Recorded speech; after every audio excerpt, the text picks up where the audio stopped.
As COVID continues to run through schools, many yellow bus drivers have decided to either retire early or not return to work due to fears of catching the virus.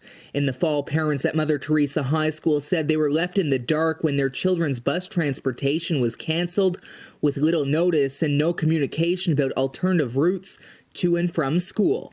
Crystal Pruz, who has two children at St. Mother Teresa High School, a son in grade 7 and a daughter in grade 10, says she was disappointed with how the situation was handled.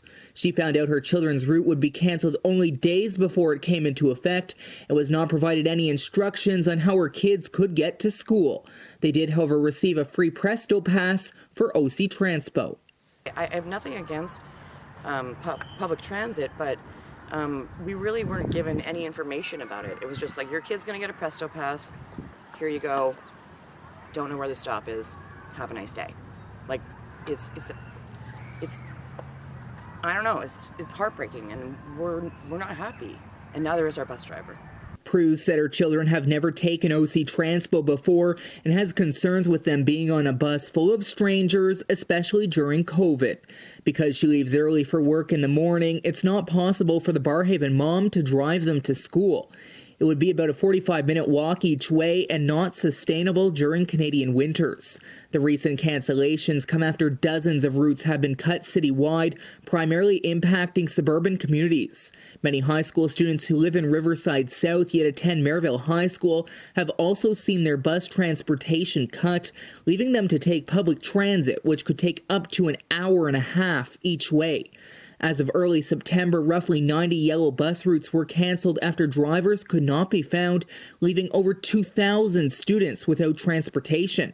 Now that number is around 3,000. The Ottawa Student Transportation Authority said the shortage could take months to sort and blames COVID for a big part of the problem. Citing safety concerns, OSTA says many of their older drivers opted not to return, causing a shortage of drivers. Other reasons for the shortage include driver pay and location of routes. But for Pruz, that answer isn't satisfactory. She says proper communication would have went a long way for both the drivers and the parents. And they haven't told the drivers anything. Like, we have a good relationship with our bus driver, so, and she's let me know they've been given no information. Like I said, she didn't even know that today was going to be her last day. Barrhaven Catholic School Board trustee Spencer Warren says while the situation isn't ideal for everyone, he's impressed with how OSTA handled the situation. He says they have worked hand in hand with trustees to try and find solutions to an almost impossible situation. He said, I know OSTA has put a focus on trying to mitigate risk in higher impact areas when allocating buses, such as rural areas, high construction areas, and age of students. Elementary getting a higher priority, said Warren. We recommended parents review resources to learn about how to use public transit, the travel planner, and safety aspects of OC Transpo. We also recommend parents try to ride the bus with the students for the first time to practice their routes. But for Pruz and her kids, it's more than just losing a bus route, it's losing a family friend. Their driver has been with them since elementary school and has gone out of her way to make the kids feel loved. Even on her last day as their driver, she wrote individualized cards for every student to let them know one final time how special they are. She knows everything about the kids. She knows their birthdays. She knows their favorite color. She talks to them as if they were her own kid.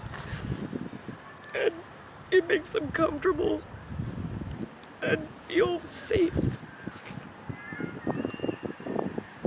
It's not an easy job, I don't think.